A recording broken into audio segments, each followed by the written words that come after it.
है और मैं रावलपिंडी से मेरा तल्लक है और मैं थोड़ा सा कह लें कि शौक़ के साथ ये कर रहा हूँ स्ट्रॉबेरी का। और रेगुलर हमारा पिंडी वाले फार्म पे तो कमर्शियल है। यहाँ मैंने पिछले साल मोटिवेशन के लिए कुछ रनर भेजे थे, तो आज उनकी प्रोग्रेस देखिए माशाल्लाह बहुत ज़बरदस्त प्रोग्रेस है। और इंशाल्लाह ये रनर तो इस दफ़ा मेरे फार्म पे वापस यानी मैं ख़रीद के वापस लगाऊंगा उधर और फिर इनकी प्रोडक्शन लेंगे और प्रोडक्शन पे मेरा फिर ये कह लें कि एक्सपेरिमेंट मुकम्मल हो जाएगा। और फिर मैं अभी इन दोस्तों के साथ भी यही हमारी डिस्कशन चल रही थी कि रनर मैं फ्री प्रोवाइड करूँगा और बाई बैग पे इंशाल्लाह इनसे रनर मैंने नेक्स्ट ईयर प्राइस वाइज कि यानी 40 पैसा से लेके 1 रुपये तक मैं ख़रीदने को तैयार हूँ, चाहे मेरे साथ स्टैम्प पेपर पे एग्रीमेंट कर लें।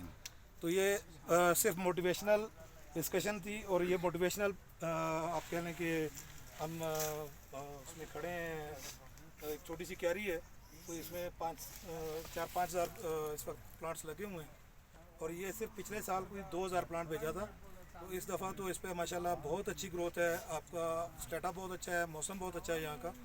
तो ये जितने भी प्रोग्रेसिव फार्मर हैं इनसे मेरी यही रिक्वेस्ट है कि आप सब भी अगर ये करना चाहें तो ये बहुत फ़ायदेमंद चीज़ है।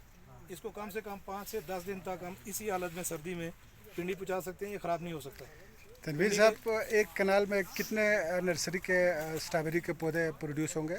ये कम से कम अगर आप इस पर बराबर सी मेहनत करें तो 60,000 और अगर अच्छी मेहनत करें तो 1 लाख तक रनर प्रोड्यूस हो सकते हैं एक कनाल से। एक कनाल से यानी एक कनाल से एक आदमी एक सीज़न में एक ही दफ़ा लगानी है और हर साल 60,000 से 1 लाख रुपए तक उसकी आमदनी है। ये रेट पे डिपेंड करता है। कभी मार्केट में जब रनर शार्ट होता है तो ये रेट 3 रुपये पे चला जाता है, 4 रुपये पे चला जाता है और रनर अगर ज़्यादा होगा तो ये कम होकर 40, 50, 60 पैसे तक आ जाएगा। बहुत शुक्रिया तनवीर साहब। Thank you.